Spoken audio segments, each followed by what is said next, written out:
তাহলে শুরু করে দিচ্ছি। ওং স্থাপকায় চ ধর্মস্য সর্বধর্ম স্বরূপিণে অবতার বরিষ্ঠায় রামকৃষ্ণায় তে নমঃ। নারায়ণং নমস্কৃত্যং নরং চৈব নরোত্তমং দেবীং সরস্বতীং চৈব ততো জয়মুদীরয়েৎ। শ্রীরামকৃষ্ণের পদার্পণ ধন্য ঝামাপুকুরে দিগম্বর মিত্রের বাড়ি সত্যি একটি তীর্থক্ষেত্র। এখানে উপস্থিত থাকতে পারাটাই আমাদের সকলের কাছে একটা অপূর্ব আধ্যাত্মিক অভিজ্ঞতা। মনে হয় এখানে শ্রীরামকৃষ্ণ স্বয়ং বসে সব শুনছেন, শোনাচ্ছেন। আপনারা যারা আজ এখানে শ্রী শ্রী রামকৃষ্ণ সংঘে উপস্থিত হয়েছেন, আপনাদের সকলকে এবং শ্রী পবিত্র কুমার সুরের সৌজন্যে প্রাণারাম বাংলা ইউটিউব চ্যানেলের মাধ্যমে যারা দেখছেন এবং পরেও দেখবেন, আপনাদের সকলকে আমার সকৃতজ্ঞ প্রণাম, ধন্যবাদ, কৃতজ্ঞতা নিবেদন করছি। প্রত্যেক পিতারই একটা মানসিকতা থাকে যে তার পুত্রকে প্রতিষ্ঠিত করে দেবেন, খুব স্বাভাবিক হওয়া উচিত। তার নিজের জীবন যন্ত্রণা যাই হোক, সে চায় যে পুত্র যেন সেই জীবন যন্ত্রণায় ভুক্তভোগী না হয়, তার পথটা যেন একটু সহজ হয়। যতটা সম্ভব তাকে প্রতিষ্ঠা দেওয়াটা যে কোনো পিতার কর্তব্য। আচার্য দ্রোণ তার ব্যতিক্রম নন। তিনি আমাদের সাধারণ মানুষের মতো নন, অনেক ঊর্ধ্বে তার অবস্থান, তার প্রজ্ঞা, তার বুদ্ধি, তার শক্তি, তার ধীশক্তি সব মিলিয়ে। কিন্তু যতই হোক তিনি তো পিতা, সুতরাং তিনি চাইবেনই তার পুত্র অশ্বত্থমা তার নিজের পায়ে দাঁড়াক, প্রতিষ্ঠিত হোক সমাজে। তার নিজের জীবনের যে বাধা প্রতিকূলতা এসেছে সেসব যেন না আসে। সেই জন্য অস্ত্র শিক্ষা দানের সময় তিনি ছেলের দিকে একটু বেশি নজর দিচ্ছেন, চাইছেন ছেলে একটু বেশি শিখুক। তার পক্ষপাতিত্ব শুধুমাত্র ছেলের প্রতি, অন্য কারো প্রতি নয়। কিন্তু বাগড়া দিচ্ছে একজন। আসলে বাগড়া দেওয়াটা তার মনে হতে পারে, সে আসলে বাগড়া দিচ্ছে না। তার যা দক্ষতা, তার যা ক্ষমতা, তাতে সে নিজেই দ্রুত এগিয়ে যাচ্ছে, শিখে নিচ্ছে সবকিছু, অস্ত্রবিদ্যার যাবতীয় কূটকৌশল সব। অশ্বত্থমার সঙ্গে সমানে পাল্লা দিচ্ছে, কখনো কখনো তাকে ছাপিয়েও যাচ্ছে। এইখানেই আচার্য দ্রোণের সমস্যা হচ্ছে। সেই ছেলেটি হলো অর্জুন, তার সেরা ছাত্র, সন্দেহ নেই। কিন্তু অর্জুন তখনও তার পক্ষপাতিত্ব লাভ করেননি, কখনো করবেন কিনা জানি না, তখনও অন্তত করেননি। তা আচার্য নানা রকম কৌশল অবলম্বন করছেন যাতে ছেলেকে একটু বেশি শেখানো যায়, কিন্তু হচ্ছে না।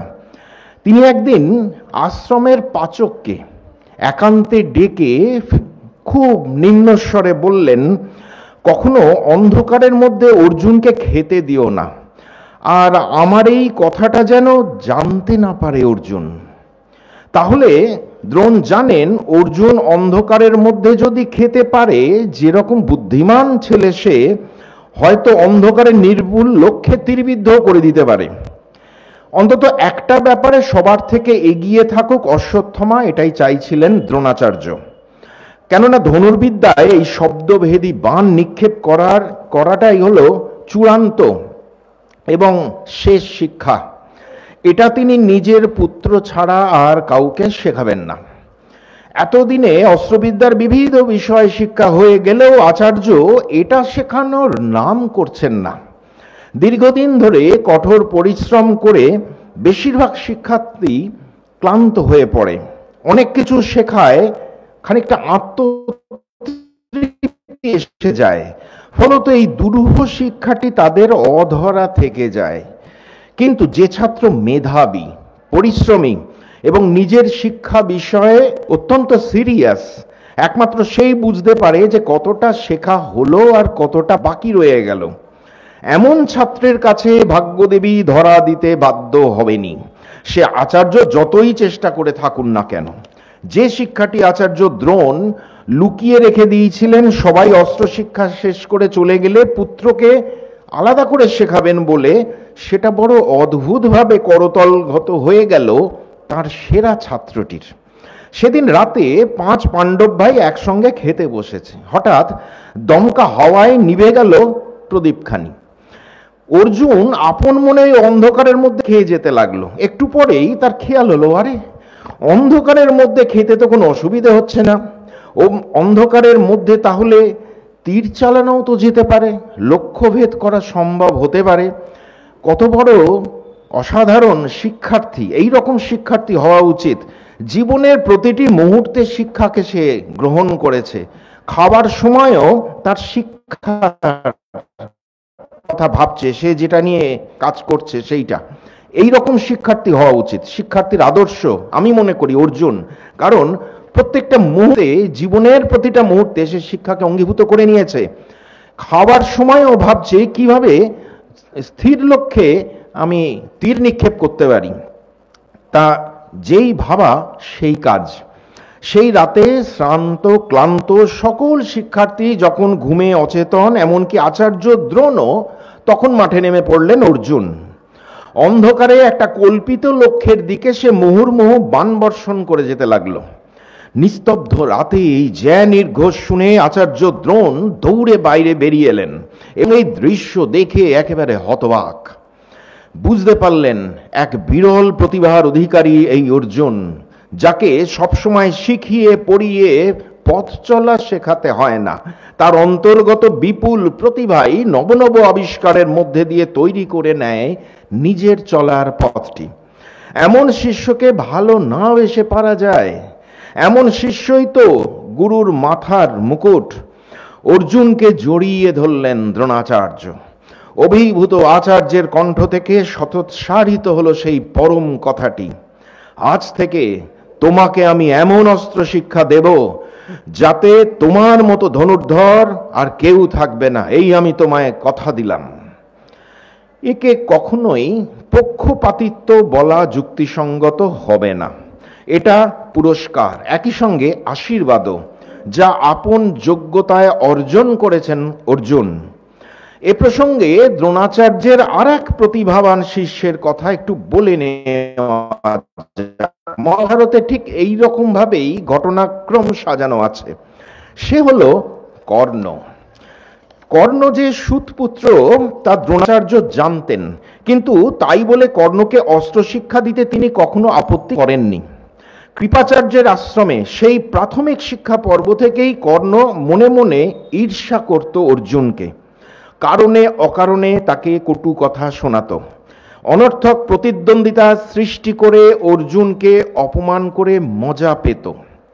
দ্রোণাচার্যের আশ্রমে সেটা আরো বৃদ্ধি পেল দুর্যোধনের প্রশ্রয়ে। কিন্তু পরীক্ষার আসরে কর্ণ পেরে উঠছিল না অর্জুনের সঙ্গে। বুঝতে পারছিল নিজের খামতিটা কোথায়। অর্জুনের প্রতি তার রাগ বিদ্বেষ ক্রমশ মাত্রা ছাড়া হয়ে উঠতে লাগলো। দ্রোণাচার্য অবশ্যই সব বুঝতে পারছিলেন। রাজবংশের দুই তরফের মধ্যে যে সদ্ভাবের অভাব ঘটেছে দুর্যোধনের হিংসা বিদ্বেষের কারণে, এবং কর্ণ যে তার প্রধান সহায়, তা তিনি বুঝে গিয়েছেন। কিন্তু বাইরের লোক তো তিনি, তাই এই পারিবারিক বিষয়ে মাথা গলানোটা ঠিক হবে না। তিনি মাথা গলালেন না। যেটা করণীয়, যা নীতিসঙ্গত সকলের সামনে, সেটা সাধারণভাবে বলে যেতে লাগলেন, যার যেটা নেওয়ার, যতটা নেওয়ার নিয়ে নাও। শিষ্যদের মধ্যে পারস্পরিক প্রতিদ্বন্দ্বিতার মনোভাব তো খারাপ নয়, বরং ভালো। সুস্থ প্রতিযোগিতাই শিক্ষার্থীকে ক্রমশ সমৃদ্ধ করে তোলে। কিন্তু প্রতিযোগিতায় হেরে গিয়ে কোনো ছাত্র যদি কূটকৌশল অবলম্বন করে, তখন সেটা হয়ে যায় মারাত্মক ক্ষতিকর। আর সেটা যদি অস্ত্রবিদ্যা শিক্ষার আসরে হয়, তাহলে তো কথাই নেই। সেখানে রয়েছে মানুষ মারার অস্ত্র। অস্ত্রবিদ্যায় গভীরভাবে অভিনিবিষ্ট ওর ছাত্র অর্জুন উল্কার গতিতে এগোচ্ছেন। তার এই উত্থান দেখে কর্ণ বুঝতে পারল এর সঙ্গে পেরে ওঠা যাবে না। সর্বথাধিক মা লক্ষ্যা ধনুর্বেদে ধনঞ্জয়া।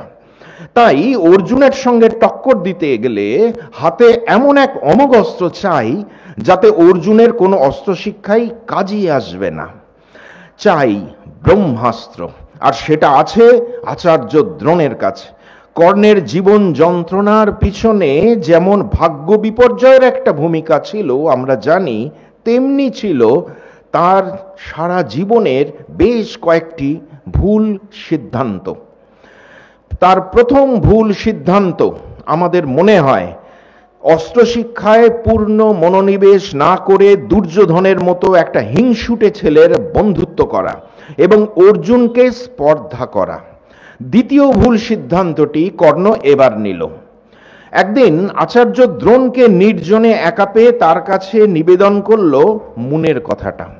আচার্য, আমি ব্রহ্মাস্ত্র প্রয়োগ করার কৌশল আপনার কাছে শিখতে চাই তা সংবরণের উপায়ও। এ কথার মধ্যে কোনো ভুল নেই, একদম ঠিক, কর্ণ ঠিক পথে এগোচ্ছেন। কিন্তু এর পরেই যে কথাটি বলছেন ভয়ঙ্কর। বলছেন, কারণ আমি অর্জুনের সঙ্গে যুদ্ধ করতে চাই। আমরা হতবাক হয়ে যাই কর্ণের এই নির্বোধের মতো কথা শুনে। কোনো আচার্য কি এ কথা মেনে নিতে পারে?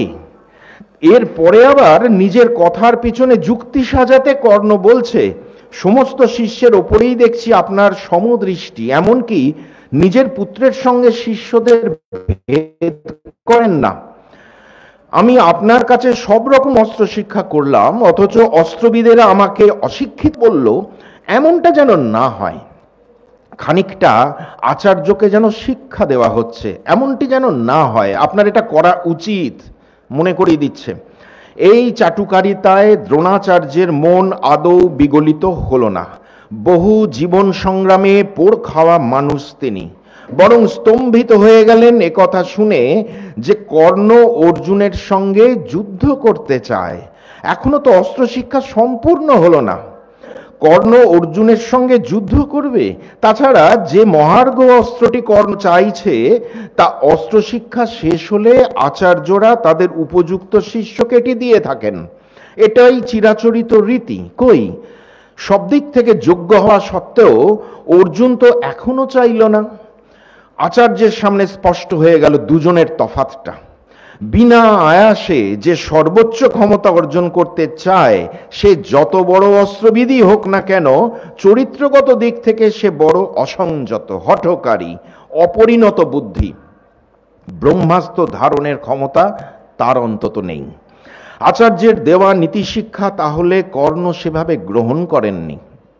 অত্যন্ত বিরক্ত হলেন দ্রোণ, তবে তাকে সরাসরি দেব না বলতে পারলেন না। যতই হোক, কর্ণ তো তার শিষ্য। তিনি নৈতিকতার দিক থেকে উত্তরটা দিলেন। বললেন, ব্রহ্মাস্ত্র শিক্ষার অধিকারী হতে পারে যে সকল ব্রাহ্মণ নিয়মনিষ্ঠভাবে ব্রত পালন করে চলে এবং যে সকল ক্ষত্রিয়ের তপস্যা আছে, এছাড়া আর কেউ নয়। এ কথা শুনে তখনই কর্ণ আচার্যকে কিছু না বলে প্রণাম জানিয়ে তার অনুমতি নিয়ে চলে গেল পরশুরামের আশ্রমে। এই ঘটনার পরিপ্রেক্ষিতে কেউ যদি সিদ্ধান্ত করে বসেন যে আচার্য দ্রোণ কর্ণকে বঞ্চনা করেছেন, তাহলে সেটা ভুল হবে, চরম ভুল হবে। কারণ এমন ভয়ানক মারণাস্ত্র সংযত সুবিবেচক যোদ্ধার হাতেই থাকা প্রয়োজন, যে কখনো ব্যক্তিগত স্বার্থে নয়, সমষ্টির স্বার্থে ব্যবহার করবে এবং একান্ত বাধ্য হলে। আজ সন্ত্রাসবাদী রাষ্ট্রগুলিতে বিপজ্জনক সব আগ্নেয়াস্ত্রের যে নিদারুণ ব্যবহার, অপব্যবহার আমরা দেখছি, তাতে দ্রোণাচার্যের কথাগুলো আজ বিশেষ প্রাসঙ্গিক বলে মনে হচ্ছে। তাকে বলা কর্ণের কথা থেকেই বোঝা যায় ব্রহ্মাস্ত্র ধারণের যোগ্যতা কখনো তার আসেনি। আমাদের মনে আছে দ্রোণাচার্যের যিনি গুরু মহর্ষি অগ্নিবেশ্য, তাকে অস্ত্রবিদ্যা, ব্রহ্মাস্ত্রবিদ্যা দান করার সময় সতর্ক করে দিয়েছিলেন। দ্রোণাচার্য সেই পরম্পরা রক্ষা করছেন এবং ভবিষ্যতেও করবেন। যখন শিক্ষা শেষে অর্জুনকে ব্রহ্মাস্ত্র দান করবেন, অর্জুন ব্রহ্মাস্ত্র ধারণে উপযুক্ত জেনেও দ্রোণাচার্য তাকে বারবার বলবেন, অর্জুন, সমস্ত অস্ত্রের মধ্যে শ্রেষ্ঠ এই দুর্ধর্ষ ব্রহ্মাস্ত্র তোমাকে দিলাম, কিন্তু সাবধান, তুমি কখনোই এটা মানুষের উপর প্রয়োগ করো না, তাতে জগৎটাই ধ্বংস হয়ে যাবে। সব সময় তুমি সংযত হয়ে থাকবে। আর ভালো করে মনে রেখো, এই অস্ত্র শুধু তখনই প্রয়োগ করতে পারো যখন তুমি খুব সংকটাপন্ন হবে, নচেত নয়। তাই এই ব্রহ্মাস্ত্র লাভের আগে অর্জুনকে দুটি পরীক্ষা দিতে হয়েছিল। যথাসময়ে সেই প্রসঙ্গে আসছি। এখানে একটা প্রশ্ন উঠতে পারে, যে অস্ত্রে এত কিছু বিধিনিষেধ, সেই অস্ত্র সঙ্গে রাখার যৌক্তিকতাটা তাহলে কোথায়? উত্তরে বলা যায়, যার কাছে এমন অস্ত্র থাকে সে ক্ষত্রিয় সমাজে এক বিরাট মর্যাদায় ভূষিত হয় এবং তাকে আক্রমণ করতে যাওয়ার আগে সকলে অন্তত 10 বার চিন্তা করে কাজটা ঠিক হচ্ছে তো। অর্থাৎ সেই পরিচিত প্রবাদ, আক্রমণই রক্ষণ সামলানোর শ্রেষ্ঠ উপায়। এত কিছু আলোচনার পরেও শেষ করা গেল না ব্রহ্মাস্ত্র প্রসঙ্গ এবং দ্রোণাচার্যের পক্ষপাতিত্ব বিষয়টিও। কারণ দ্রোণাচার্য অর্জুনকে ছাড়া আর একজনকে এই মহার্ঘ অস্ত্রটি দিয়েছিলেন। যে এই অস্ত্র লাভের যোগ্য কিনা সে বিষয়ে আমাদের যথেষ্ট সন্দেহ আছে। সে হলো তার পুত্র অশ্বত্থামা।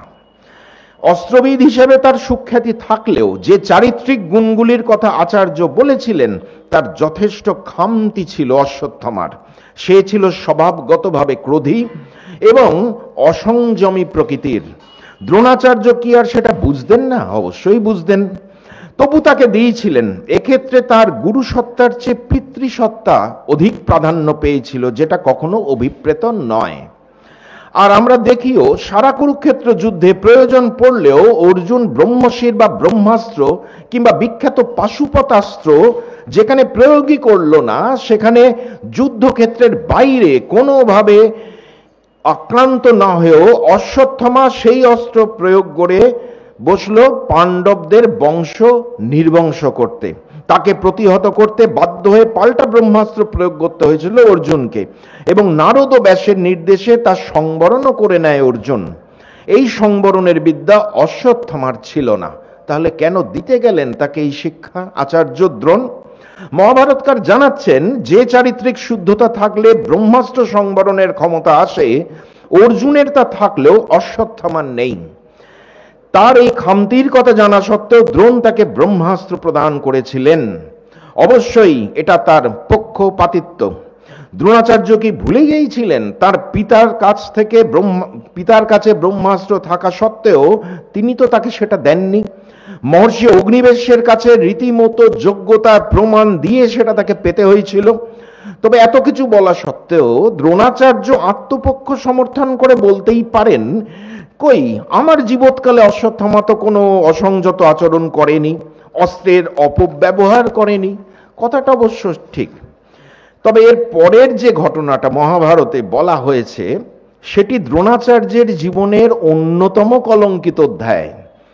এক্ষেত্রেও তার কিছু যুক্তি আছে, কিন্তু শেষ পর্যন্ত আমরা মন থেকে সেটা মেনে নিতেও পারি না।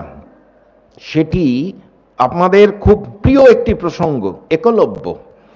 তবে কোনো কোনো ক্ষেত্রে তাকে যে অপরাধীর কাঠগড়ায় দাঁড় করানো হয় আচার্য দ্রোণকে, সেটাও মনে হয় ঠিক নয়।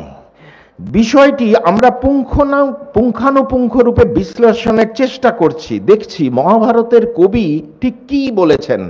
এ বিষয়ে বহু সিরিয়ালে, সিনেমায়, কবিতায় বা গদ্যে অনেক কথা লেখা থাকে। সব কথা যথাযথ নয়। মহর্ষি ব্যাস সংস্কৃত মহাভারতে যা লিখেছেন সেখান থেকে সহজ বাংলায় আপনাদের কাছে তুলে ধরছি ঘটনাটা কি ঘটেছিল। মহাভারতকার জানাচ্ছেন, অস্ত্রগুরু রূপে দ্রোণাচার্যের অসাধারণ নৈপুণ্যের কথা দ্রুত ছড়িয়ে পড়েছিল সারা দেশে।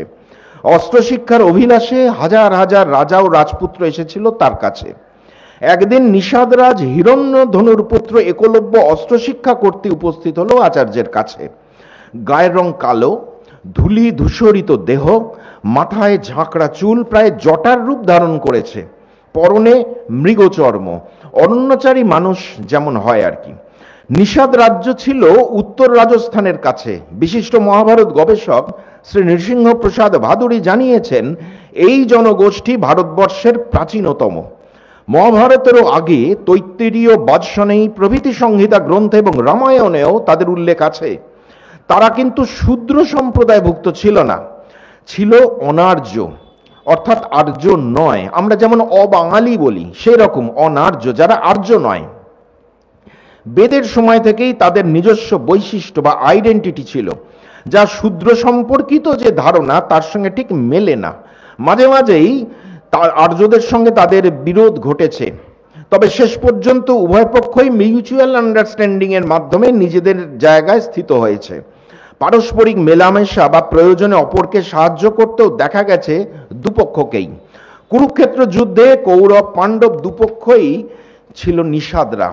আর তার চেয়েও বড় কথা, ইন্দ্রপ্রস্থে মহারাজ যুধিষ্ঠিরের রাজসূয় যজ্ঞে দেশের বিভিন্ন রাজার সঙ্গে আমন্ত্রিত হয়ে এসেছিলেন একলব্য।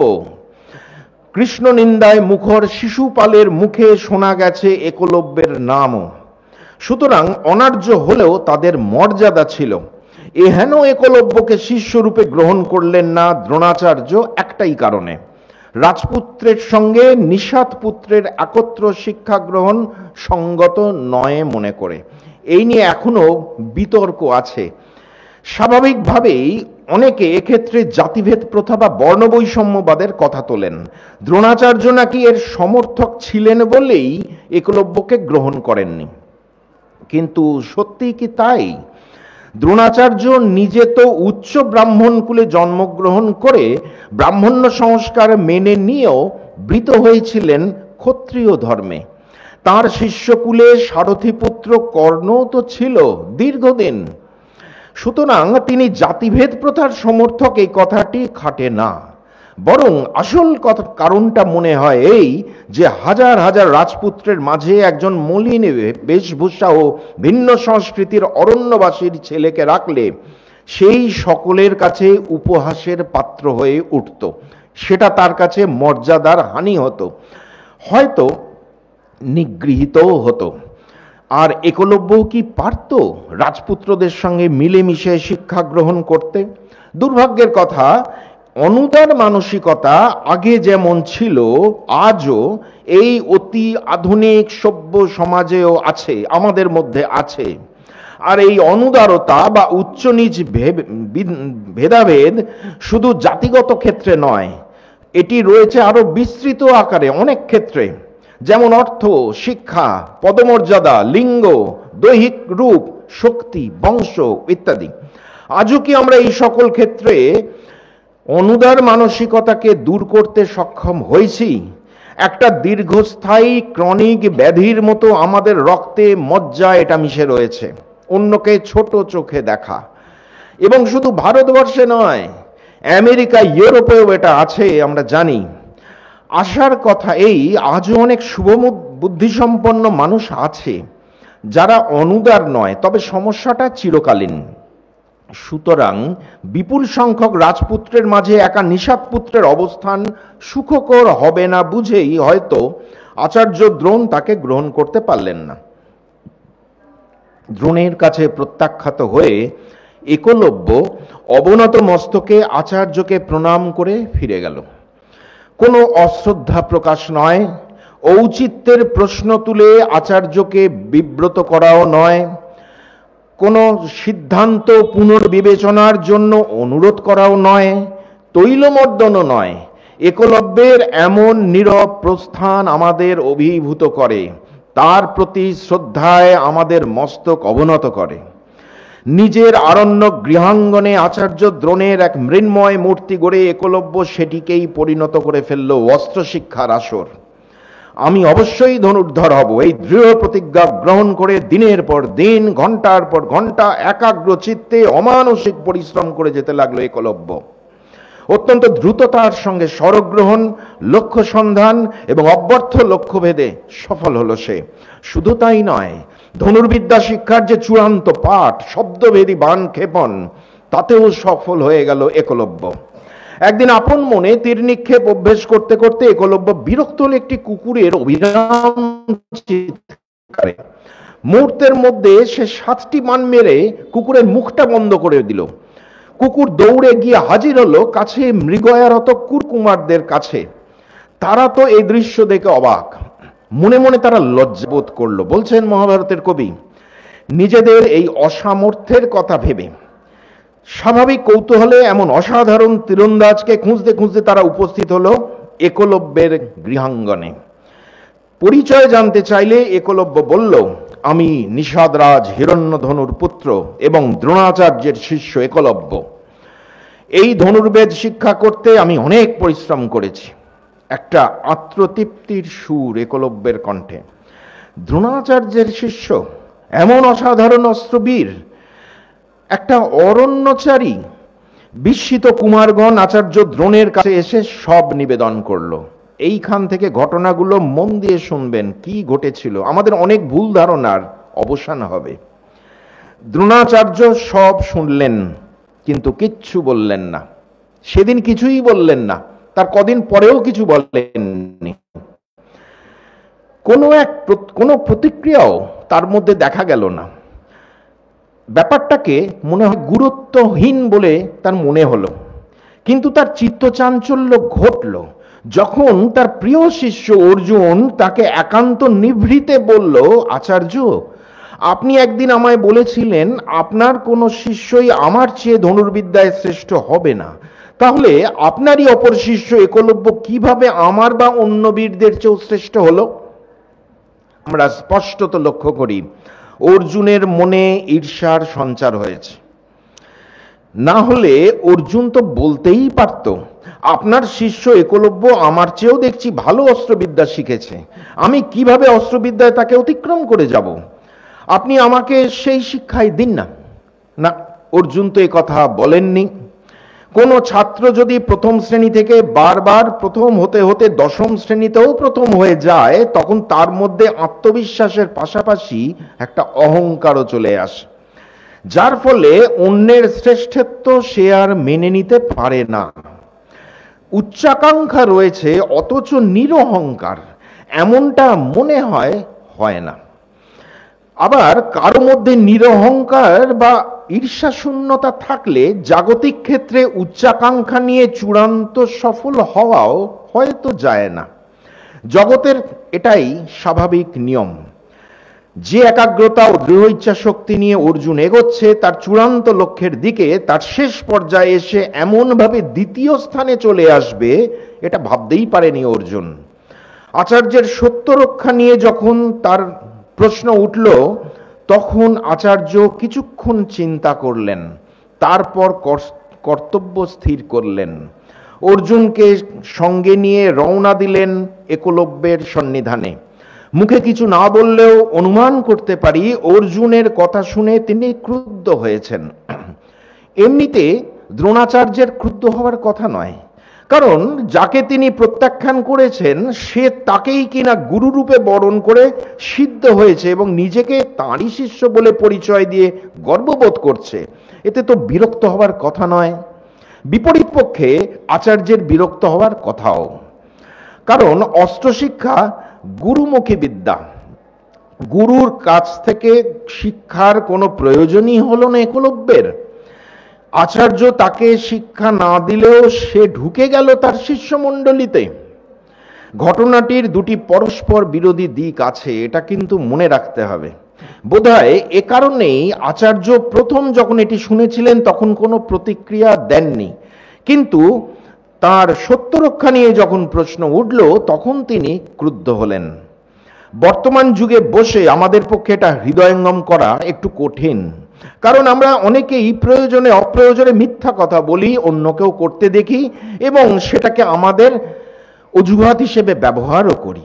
সত্য রক্ষার তাগিদে দেড়ে গ্রাম থেকে সর্বশান্ত হয়ে কামারপুকুরে চলে এসেছিলেন ক্ষুদিরাম চট্টোপাধ্যায়, সেটা শুনে আমরা অবাক হয়ে যাই, কারণ আমাদের যে সত্য রক্ষা নেই তেমন। অথচ আজ থেকে হাজার হাজার বছর আগে সেই মহাভারতের যুগে অত্যন্ত গুরুত্ব সহকারে সত্য রক্ষার ব্যাপারটি নির্ধারিত হতো।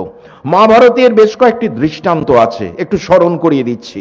ভীষ্ম আজন্ম ব্রহ্মচারী থাকার এবং সিংহাসনে না বসার প্রতিজ্ঞা করেছিলেন বলে বিচিত্রবীর্যের মৃত্যুর পর সিংহাসন যখন খালি, তখন সত্যবতী, মন্ত্রী, অমাত্য, এমনকি রাজ্যের প্রজাসাধারণের সকরুণ আর্তিতেও তিনি তার সত্য রক্ষা থেকে সরে আসেননি।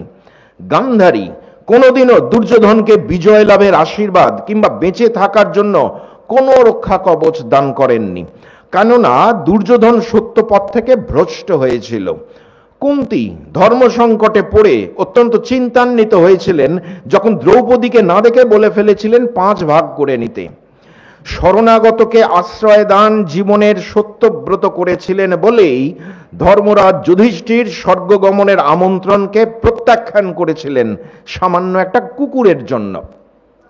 আপন যোগ্যতায় অর্জন করা দ্রৌপদীকে পত্নী হিসেবে লাভ করার আগেই অর্জুন 12 বছরের জন্য সংসার ত্যাগ করেছিলেন সত্য রক্ষার কারণে। নিজের জীবন বিপন্ন হবে জেনেও মহাবীর কর্ণ তার কবচ কুণ্ডল ত্যাগ করেছিলেন তার কথার সত্যতা রক্ষা করতে। এমনকি শল্য নিশ্চিত পরাজয় এবং মৃত্যু জেনেও কুরুক্ষেত্র যুদ্ধে দুর্যোধনের পক্ষে যোগ দিয়েছিলেন তাদের কথা দিয়ে ফেলেছিলেন বলে। সুতরাং বোঝাই যায় সেকালে সত্য রক্ষার ব্যাপারটি অত্যন্ত গুরুত্ব সহকারে বিবেচিত হতো। আচার্য দ্রোণ অর্জুনকে সঙ্গে নিয়ে একলব্যের কুটির প্রাঙ্গণে এসে উপস্থিত হলেন। দেখলেন একলব্য ধনুর্বাণ নিয়ে একাগ্রচিত্তে লক্ষ্যভেদের অভ্যাস করে চলেছে। আপন মূর্তিটি তিনি দেখতে পেলেন কিনা তার কোনো উল্লেখ নেই। আচার্যকে আপন কুটিরে আসতে দেখে পরম আনন্দে একলব্য তার চরণ যুগল স্পর্শ করে ভূমিতে মাথা ঠেকালো। নিবেদ্য শিষ্য মাত্মাত্মানং, অর্থাৎ নিজেকে আচার্যের শিষ্য মনে করে একলব্য হাত জোর করে তার সামনে দাঁড়ালো। আচার্য বললেন, যদি শিষ্যসি মে বীর বেতনং দিয়তাং মম, অর্থাৎ যদি তুমি আমার শিষ্যই হও তবে আমাকে সেই শিক্ষাদানের বেতন দাও। একলব্য সানন্দে বলল, আমি কি দেব গুরুদেব, আপনি আমাকে আদেশ করুন, এমন কোনো কিছুই নেই তো আমার কাছে যা আপনাকে আমি দিতে পারি না। দ্রোণাচার্য বললেন, একলব্য তুমি তোমার ডান হাতের বৃদ্ধাঙ্গুষ্ঠটি আমাকে দাও। মহাভারতের কবি বলছেন, সর্বদা সত্যপরায়ণ একলব্য দ্রোণাচার্যের এই ভয়ানক কথা শুনে নিজের প্রতিজ্ঞা রক্ষা করার জন্য কোনো চিন্তা না করে হাসতে হাসতে দ্বিধাহীন চিত্তে নিজের ডান হাতের বৃদ্ধাঙ্গুষ্ঠি কেটে সমর্পণ করলেন আচার্যের হাতে।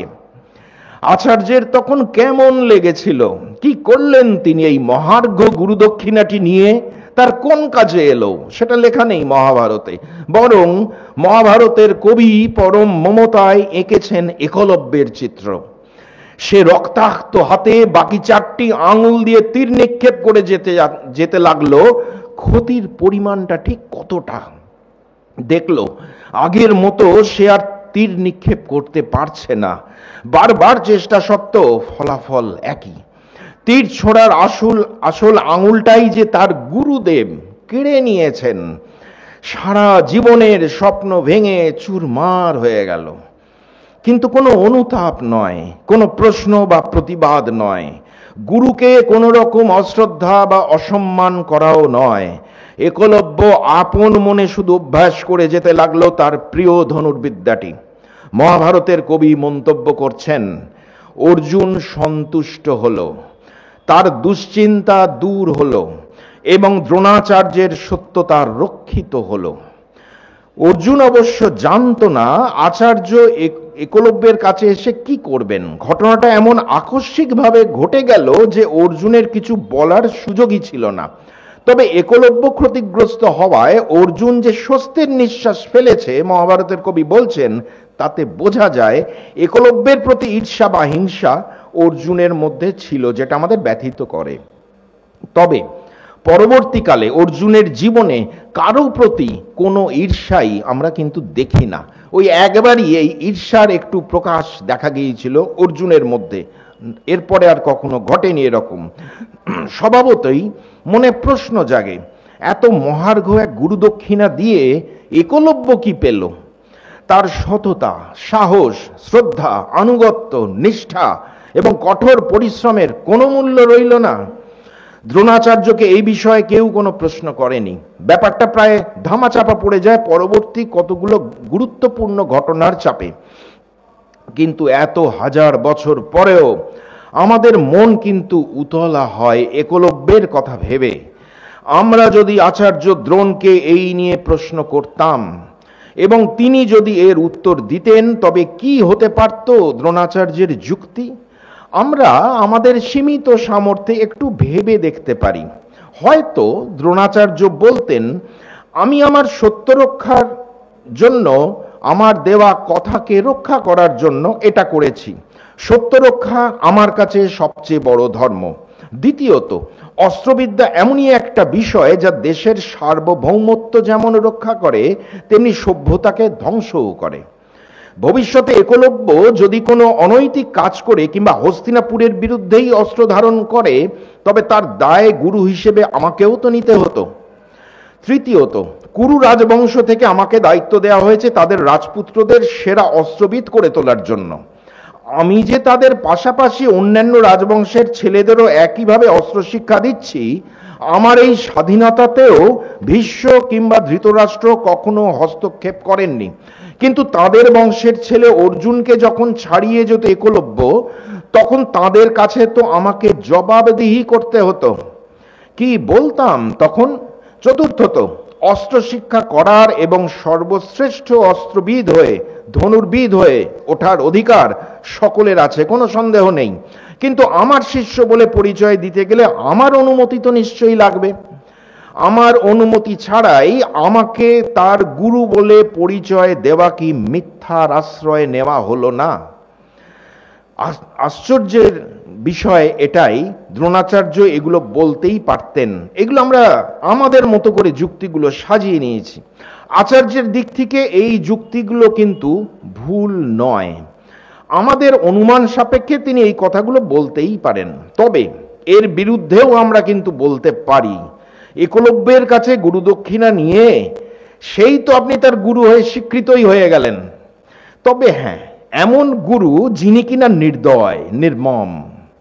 একলব্যের যা প্রতিভা, তাতে মনে হয় না নিজেকে দ্রোণ শিষ্য বলে পরিচয় দেওয়ার কোনো প্রয়োজন ছিল। আসলে অরণ্যবাসী সরল সাদাসিধে ছেলে তো, তাই জানে না শিক্ষিত নাগরিক সভ্যতার জটিলতা। তাকে সঠিক পথ প্রদর্শনের কেউ ছিল না। এখন তো মনে হয় ওটা তার গুরু দক্ষিণা ছিল না, ছিল গুরুদণ্ড। আজ এত হাজার বছর পরে যখন বিচার করি, তখন পরবর্তী ঘটনাগুলো তো আমাদের জানা হয়ে গেছে, পুরো মহাভারতটা আমাদের জানা হয়ে গেছে। তার ভিত্তিতেই দ্রোণাচার্য এবং একলব্য সম্বন্ধে আমাদের সিদ্ধান্তটা এবার জানাতে পারি। দ্রোণাচার্য কথার সত্যতা রক্ষার জন্য যেমন এক সরল ছেলের বিশ্বাসকে আঘাত করেছিলেন, তার যথার্থ প্রতিফল তিনি জীবনের শেষ দিন পাবেন, যখন যুধিষ্ঠিরের মুখে শুনবেন অবিশ্বাস্য সেই কথা, অশ্বত্থামা মারা গেছে, কর্মফল ভুগতেই হবে। আর একলব্য সম্বন্ধে বলতে হয়, ভুল সিদ্ধান্তের মাসুল পরেও একলব্যকে দিতে হয়েছে। আমরা একটু পরেই দেখব একজন যথার্থ পথ প্রদর্শকের অভাব পরিলক্ষিত হয়েছে একলব্যের জীবনে।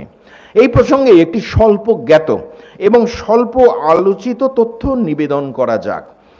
আজও ভারতবর্ষের আদিবাসী সম্প্রদায়ের মানুষ বাণ নিক্ষেপ করে বৃদ্ধাঙ্গুষ্ঠ ব্যবহার না করে, মধ্যমা এবং অনামিকার মাঝখানে ধরে তীরের শেষ প্রান্তটি তারা ছোঁড়ে এবং তারা বিশ্বাস করে এটি যুগ যুগ ধরে পরম্পরাক্রমে তাদের কাছে এসেছে ওই একলব্যের ঘটনার সূত্রেই। কলকাতার কাছেই পুরুলিয়ার আদিবাসীদের বাৎসরিক প্রতিযোগিতায় গেলে আজও এটা দেখা যাবে। এর চেয়েও বড় বিস্ময়কর ব্যাপার হলো, শুধু আদিবাসীরাই নয়, যারাই তীরন্দাজের শিক্ষা নেয় তারাই এইভাবে তীর নিক্ষেপ করে। আর এই পদ্ধতি অনুসৃত হয় একলব্যর দেশ ভারতবর্ষ সহ সারা বিশ্বে। চমকপ্রদ বিষয় হলো, অলিম্পিকে লিখিত নিয়মই আছে বৃদ্ধাঙ্গুষ্ঠ ব্যবহার না করে তীর নিক্ষেপ করতে হবে। অলিম্পিক কমিটিতে অবশ্য দ্রোণাচার্য ছিলেন। ধনুর্বিদ্যার প্রচলন 5000 বছরের প্রাচীন হলেও অলিম্পিকে এটি অন্তর্ভুক্ত হয়েছিল বিগত শতকের প্রথমার্ধে। কিন্তু আন্তর্জাতিকভাবে স্বীকৃত কোনো নিয়ম এই ক্রিয়ায় না থাকায় তা বাদ পড়ে যায়।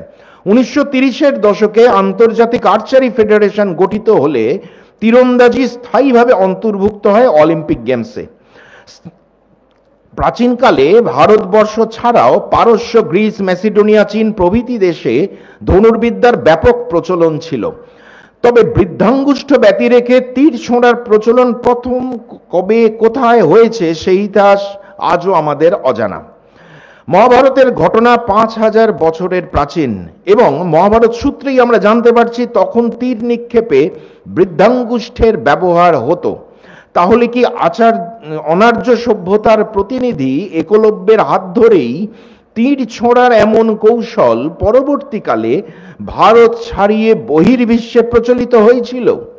আর তাই যদি হয় তাহলে বলতেই হয় আধুনিক তীরন্দাজগণ অর্জুন, কর্ণ, দ্রোণ কিংবা ভীষ্মের নয়, একলব্যের ঐতিহ্য বহন করছে। একলব্য আজও বেঁচে রয়েছে এইভাবে আমাদের মধ্যে। একলব্যের জীবনের পরবর্তী অংশটি আমরা পাই মহাভারতের পরিশিষ্ট হিসেবে অন্তর্ভুক্ত হরিবংশে। সেখানে বলা হয়েছে এত বড় একটা দুর্ঘটনার পরেও একলব্য ছাড়ল না তার জীবন সাধনা। দিনের পর দিন, ঘন্টার পর ঘন্টা ধরে চলতে লাগলো তার বাণক্ষেপণের প্রয়াস। আর এই প্রয়াসই তাকে একদিন অসাধারণ ধনুর্ধরের প্রতিষ্ঠা দিল। ভারতবর্ষের সমগ্র ক্ষত্রিয় সমাজ তাকে শ্রদ্ধা ও সম্মান প্রদর্শন করল। স্বয়ং শ্রীকৃষ্ণ বলেছেন বারবার অভ্যাসের ফলে সে আগের ক্ষমতা অনেকটাই ফিরে পেয়েছিল, এবং ধনুর্বাণ হাতে সে যখন অরণ্যে ঘুরে বেড়াতো তখন তাকে দেখে মনে হতো যেন দ্বিতীয় পরশুরাম। অঙ্গুষ্ঠহীন অবস্থায় যদি এটা হয় তবে সাঙ্গুষ্ঠ একলব্য আরো কত বড় ধনুর্ধর হতে পারত ভাবলে বিস্ময়ে জাগে।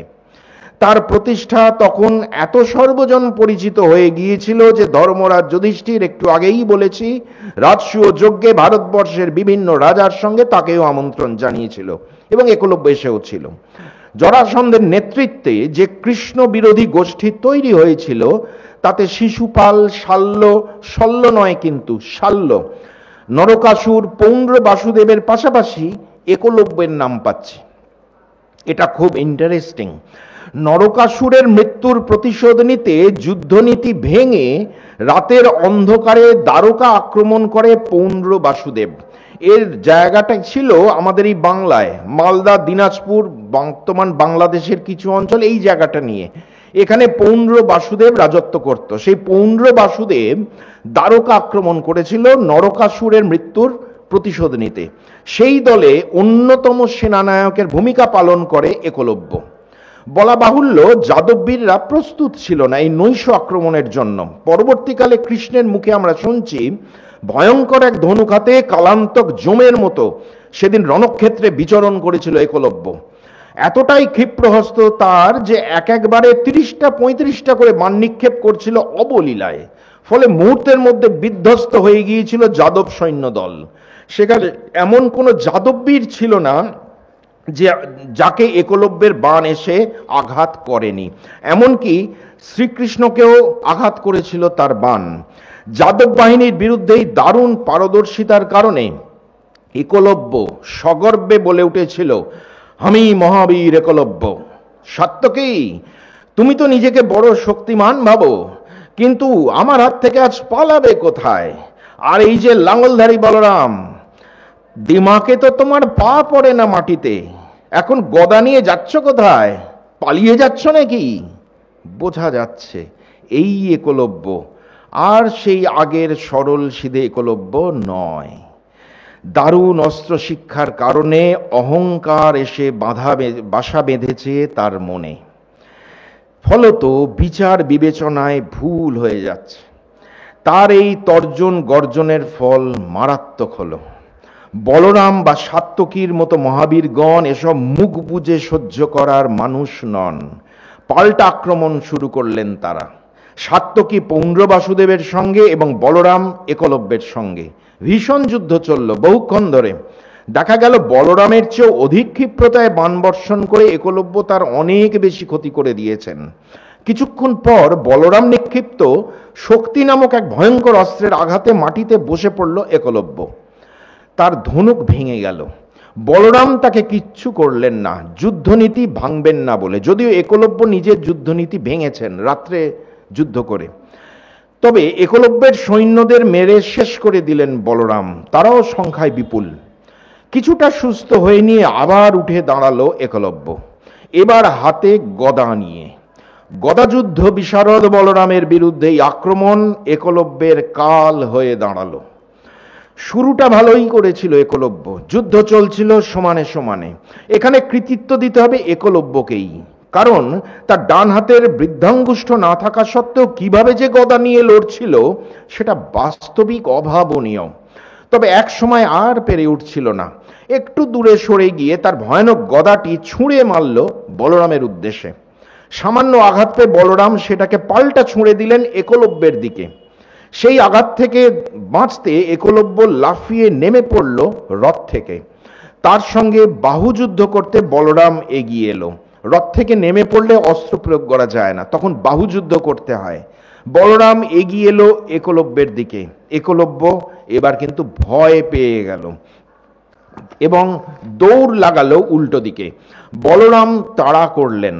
তার হাত থেকে বাঁচতে আর কোনো উপায় না দেখে ভীত একলব্য শেষে ঝাঁপিয়ে পড়লেন সমুদ্রে, আরব সাগরে। বলরাম আর পিছু নিলেন না, ছেড়ে দিলেন। সাঁতরাতে সাঁতরাতে একলব্য গিয়ে উঠল বহু দূরে একটি দ্বীপে। সেখান থেকে আর কোনোদিনই ফিরে এলো না এই মূল ভূখণ্ডে। বাকি জীবনটা সেখানেই বলরামের ভয়ে আতঙ্কে কেটে গেল একলব্যের। একদিন সকলের অজ্ঞাত সারেই নির্বাপিত হয়ে গেল তার জীবন দ্বীপখানি। এক বিস্ময় প্রতিভার জীবন সমাপ্তি ঘটল গৌরবহীনভাবে। জন্মের পর থেকে সহজ সরল জীবনযাত্রায় অভ্যস্ত একলব্য রাজনীতির জগৎটাকে ঠিকমতো বুঝতে পারেননি, এমনকি আচার্যকে গুরুদক্ষিণা দেবার পরেও নয়। কেননা একলব্য জোট সঙ্গী হয়েছিল জরাসন্ধ, শিশুপাল, পৌণ্ড্র, বাসুদেবের মতো নীতিভ্রষ্ট অন্যায় আচরণকারী রাজাদের।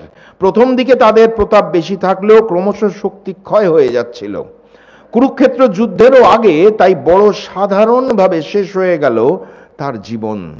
সুতরাং প্রতিভা বা দক্ষতা থাকলেই হয় না, সঠিক সময় সঠিক সিদ্ধান্ত নেওয়াটাও জরুরি। এই একই কথা প্রযোজ্য মহাবীর কর্ণের ক্ষেত্রেও।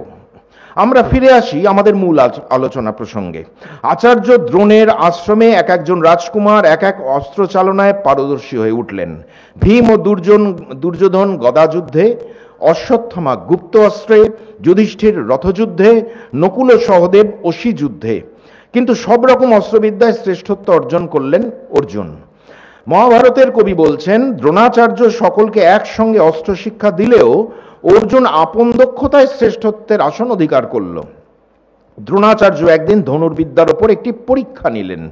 উঁচু একটা গাছের মাথায় একটি কৃত্রিম পাখি বসিয়ে শিষ্যদের বললেন, একে একে সকলে আসবে এবং তিনি নির্দেশ দিলে তীর নিক্ষেপ করে তার মাথাটা কেটে ফেলতে হবে।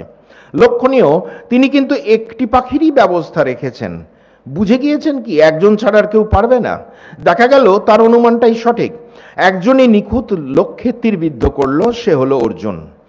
দ্রোণাচার্য এসে জড়িয়ে ধরলেন প্রিয় শিষ্যকে। বুঝে গেলেন তিনি নিজেও তার লক্ষ্যে একদিন ঠিক পৌঁছে যাবেন। সে লক্ষ্য অপমানের প্রতিশোধ। এর কিছুদিনের মধ্যে আকস্মিকভাবে একটা ঘটনা ঘটল। তার জন্য কেউ প্রস্তুত ছিল না। আচার্য দ্রোণ কিন্তু বুঝতে পারলেন কেন অর্জুন সকলের চেয়ে আলাদা। তিনি নদীতে যখন স্নান করছিলেন তখন ভয়ানক এক প্রাণী তাকে আক্রমণ করলো। প্রাথমিক বিস্ময়ে কাটিয়েই তিনি মনে মনে স্থির করে ফেললেন একটা পরীক্ষা নেওয়া যাক শিষ্যদের। তিনি চিৎকার করে বলে উঠলেন, তোমরা একে মারো, আমাকে মুক্ত করো। একথা শোনা মাত্রই অর্জুন 5টি বাণে প্রাণীটিকে আঘাত করে আচার্যকে মুক্ত করে ফেললেন। বাকি সকলেই তখনও কিংকর্তব্য বিমূঢ় হয়ে দাঁড়িয়ে আছে। ডাঙায় উঠে আচার্য দ্রোণ অভিনন্দিত করলেন অর্জুনকে। তার প্রত্যুৎপন্ন মতিত্ব মুগ্ধ করেছে আচার্যকে। আচার্য একদিন অর্জুনকে ডেকে ব্রহ্মশির অস্ত্র দান করে তার প্রয়োগ ও উপসংহারের কৌশল শিখিয়ে দিলেন। বললেন, অস্ত্রের মধ্যে এটাই সর্বশ্রেষ্ঠ। তুমি কখনো কোনোভাবেই এটা মানুষের ওপর প্রয়োগ করবে না। দুর্বলের ওপর প্রয়োগ করলে এর প্রতিক্রিয়ায় জগৎটাই ধ্বংস হয়ে যায়। সুতরাং খুব সাবধান। মনে রেখো, এই অস্ত্র শুধু তখনই প্রয়োগ করতে পারো যখন তুমি খুব সংকটাপন্ন হবে, নচেত নয়। অর্জুন দুহাত বাড়িয়ে সেই মহার্ঘ অস্ত্রটি গ্রহণ করলে আচার্য দ্রোণ বললেন, এ জগতে আর কেউ তোমার মতো ধনুর্ধর হবে না, তুমি অপরাজেয় হয়ে উঠবে, তুমি যশস্বী হবে।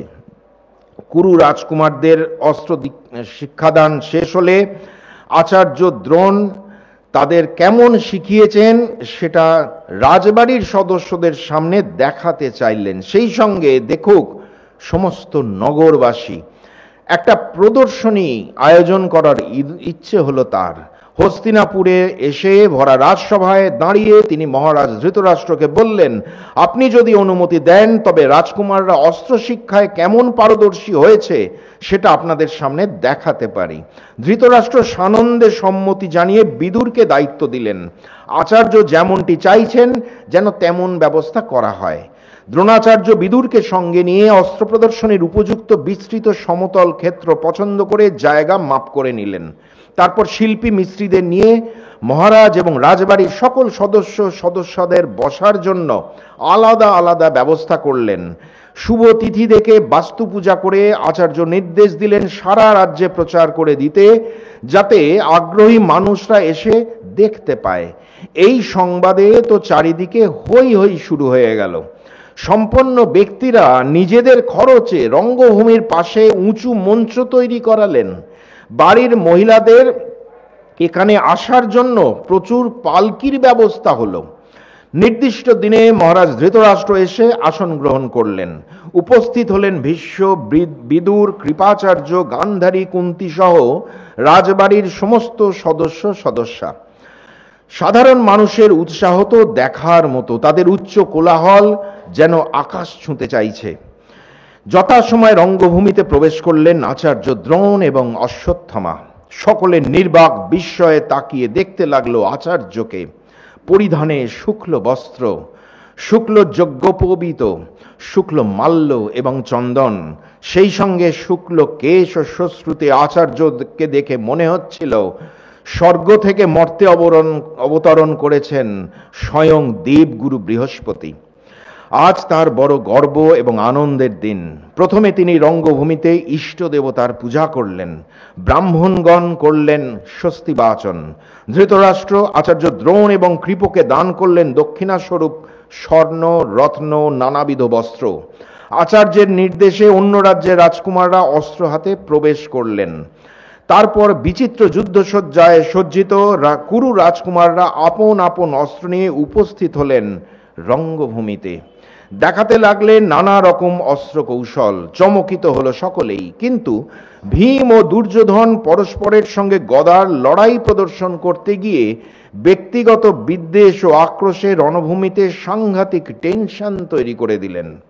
উদ্বেলিত উত্তেজিত জনতা দুপক্ষে ভাগাভাগি হয়ে যাওয়ায় ব্যাপারটা চূড়ান্ত প্রতিযোগিতায় পৌঁছে গেল।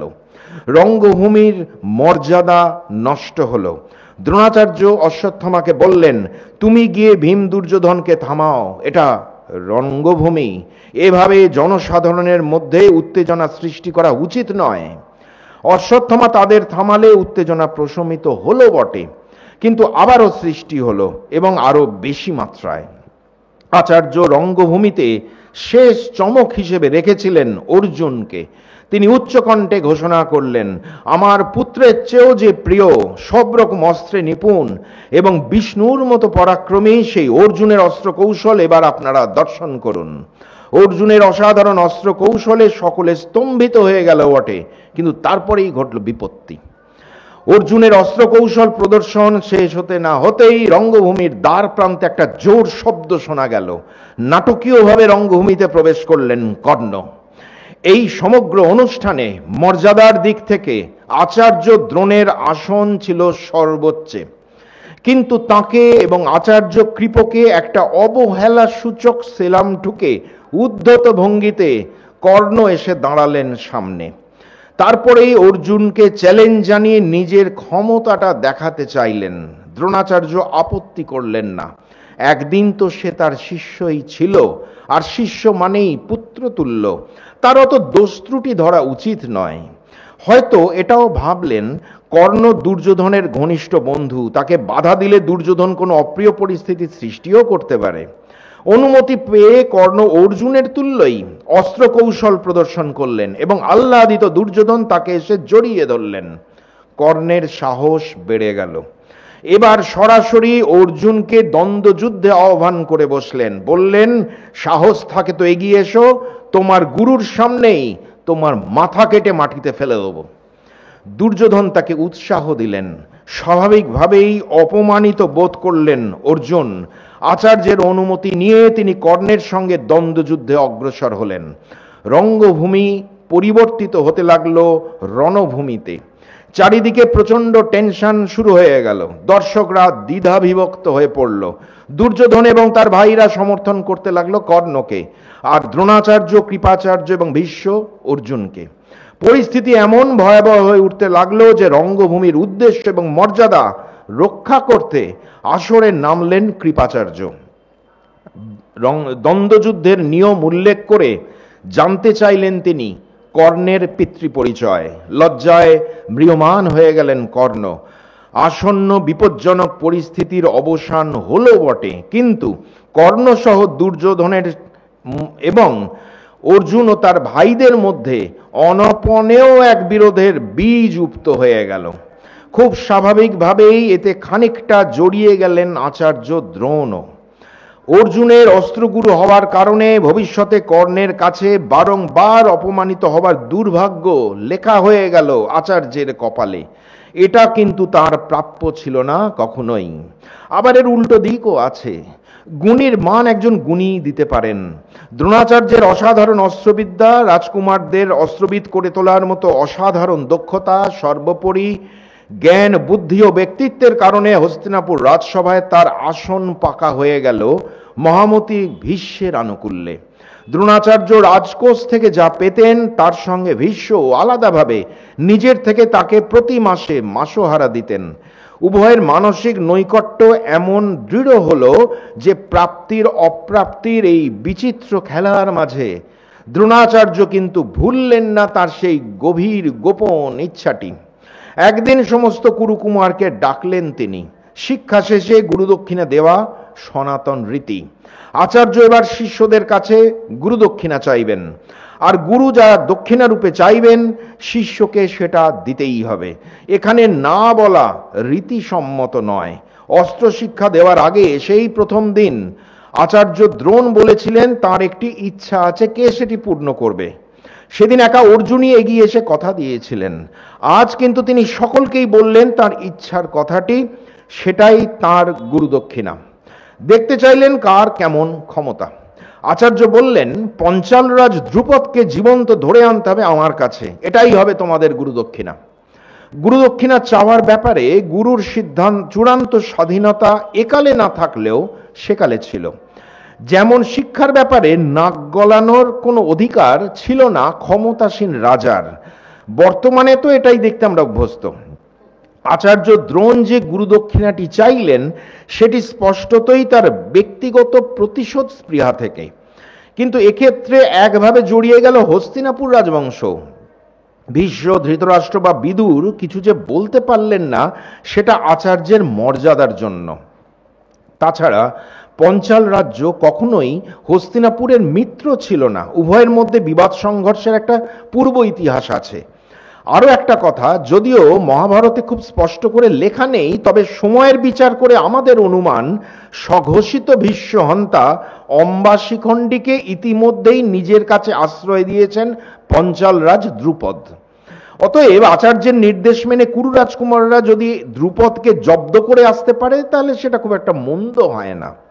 আচার্যের আদেশে সকল কুরু রাজকুমারী তো হই হই করে বেরিয়ে পড়ল। তবে দুর্যোধনের উৎসাহই ছিল সবচেয়ে বেশি, কারণ আচার্যকে খুশি করতে পারলে ভবিষ্যতে সময়ে অসময়ে তাকে পাশে পাওয়া যাবে। দুর্যোধন তার সব ভাইকে সঙ্গে তো নিলেনই, সঙ্গে নিলেন অভিন্ন হৃদয় বন্ধু কর্ণকে। তাদের বিপুল উৎসাহ উদ্দীপনা দেখে বুদ্ধিমান অর্জুন একটু সরে দাঁড়ালেন। বললেন, এরা যাচ্ছে বটে কিন্তু মহারাজ দ্রুপদকে হারাতে পারবে না, তারা ফিরলে তবেই আমরা যাব। ঠিক তাই হলো। দ্রুপদের কাছে হেরে বিধ্বস্ত হয়ে ফিরে এলেন দুর্যোধন কর্ণ। অর্জুন এবার আচার্যের অনুমতি নিয়ে যুদ্ধযাত্রা করলেন।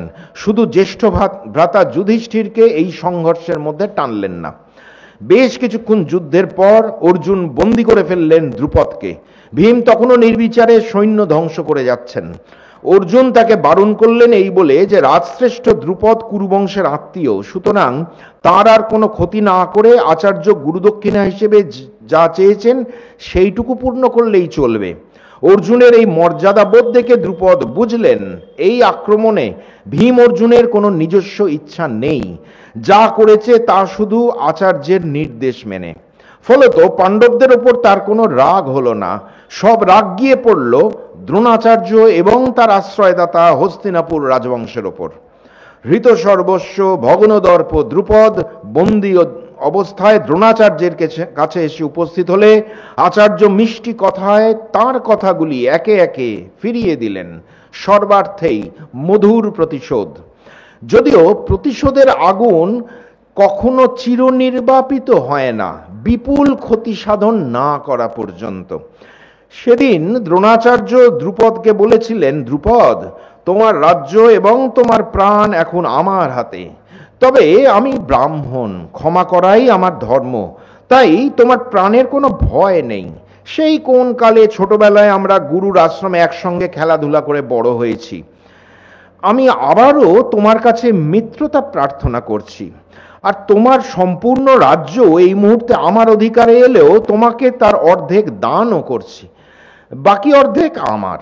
আশা করি এবার আমাকে বন্ধু বলে গ্রহণ করতে তোমার আপত্তি থাকবে না। দ্রুপদের উপায় ছিল না এই প্রস্তাবে না বলার। বন্ধুত্ব চিরস্থায়ী হোক বলে মুক্তিপ্রাপ্ত দ্রুপদ ফিরে এলেও তার অন্তর দগ্ধ হতে লাগলো অপমানের আগুনে। দ্রোণাচার্য তার প্রতিশোধ স্পৃহা চরিতার্থ করতে পারলেও আর এক প্রতিশোধের আগুন এবার জ্বলে উঠল বন্ধু দ্রুপদের মনে। তিনি বুঝলেন শুধু ক্ষাত্র শক্তি দিয়ে ব্রাহ্মণ দ্রোণাচার্যকে জব্দ করা যাবে না। এমন একজনকে চাই যার মধ্যে ব্রাহ্মণের তেজের সঙ্গে ক্ষাত্র তেজেরও সম্মিলন ঘটবে। কিন্তু এমন মানুষ তো ভূভারতে নেই, সুতরাং তার এমন একটি পুত্র চাই।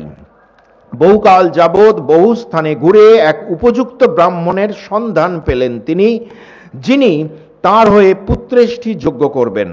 সেই যজ্ঞ থেকে দ্রুপদ লাভ করলেন দ্রোণহন্তা ধৃষ্টদ্যুম্নকে, সেই সঙ্গে পরমা সুন্দরী এক নারী দ্রৌপদীকে, যিনি কুরুকুল ধ্বংসের কারণ হবেন।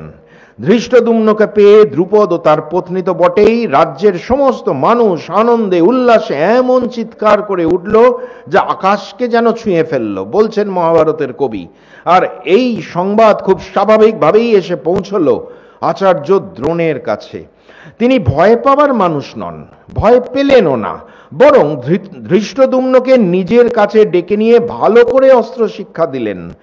তার আত্মবিশ্বাস এমনই চূড়ান্ত পর্যায়ের যে ভবিষ্যতের ঘাতক পুরুষটিকে যত্ন করে অস্ত্র শিক্ষা দিতে তার কোনো দ্বিধাই হলো না। মহাভারতের কবি বলছেন, দ্রোণাচার্য মনে করেছিলেন যা অনিবার্য ভবিতব্য তা নিয়ে মাথা না ঘামিয়ে এমন কিছু করা উচিত যাতে যশ অক্ষুণ্ণ থাকে। এই জায়গায় তার সঙ্গে কর্ণেরও দারুণ মিল আছে। কর্ণ এই মানসিকতার মানুষ। কর্ণের সঙ্গে দ্রোণাচার্যের আরও একটা জায়গায় মিল আছে। সেই রঙ্গভূমিতে অস্ত্রকৌশল প্রদর্শনের সময় দুর্যোধন কর্ণকে অঙ্গরাজ্য দান করেছিলেন, কিন্তু কর্ণ কোনোদিনও সেখানে বসে রাজকার্য পরিচালনা করেছিলেন বলে কোনো খবর নেই। বাকি পুরোটা জীবনই তার কেটেছে হস্তিনাপুরে দুর্যোধনের ছত্রছায়ায়। দ্রোণাচার্যের ক্ষেত্রেও তাই, তার কেটেছে ভীষ্মের পাশে বসে। তিনি দ্রুপদের কাছ থেকে যে অঞ্চলটি নিজের অধিকারে রাখলেন সেটি গঙ্গার উত্তরের দিক, উত্তর পঞ্চাল। রাজধানী হলো অহিচ্ছত্র নগরী। আর গঙ্গার দক্ষিণে কাম্পিল্য, মাকন্দি ইত্যাদি নগরীর সমাবেশে দক্ষিণ পঞ্চাল রইল দ্রুপদের দখলে। দক্ষিণে এর শেষ সীমা চম্বল। বর্তমান ভারতবর্ষে উত্তরপ্রদেশের অন্তর্গত বেরিলি, বদায়ুন, ফরাক্কাবাদ, সেই সঙ্গে রোহিলখণ্ড আর মধ্যপ্রদেশের দোয়াব অঞ্চলটি জুড়ে নিলে সেকালের পঞ্চাল রাজ্যের একটা পূর্ণাঙ্গ চিত্র পাওয়া যাবে। এর পূর্ব দিকে ছিল গোমতী নদী, পশ্চিমে অনেকটা অংশ জুড়ে যাদবদের মথুরা সুরসেন অঞ্চল এবং উত্তর পশ্চিমে এক বিরাট অরণ্যভূমির পর হস্তিনাপুরের সুপ্রসিদ্ধ সাম্রাজ্য। আচার্য দ্রোণ অর্জুনের গুরুদক্ষিণা সূত্রে লব্ধ অহিচ্ছত্র নগরীতে বসে রাজ্য পালন করেছিলেন কিনা জানা যায় না, কেননা হস্তিনাপুর রাজসভার চিত্র উপস্থাপিত হলে প্রায় সবসময় তার উপস্থিতি লক্ষ্য করছি। হতে পারে ভীষ্মের সান্নিধ্য তাকে আনন্দ দিত, অথবা ভীষ্মই হয়তো চেয়েছিলেন দ্রোণাচার্য এখানেই থাকুন। আজ আমরা এখানেই শেষ করছি। পরবর্তী পর্ব আবার আগামী মাসে আপনাদের কাছে উপস্থাপন করব। সকলে ভালো থাকবেন। নমস্কার, ধন্যবাদ।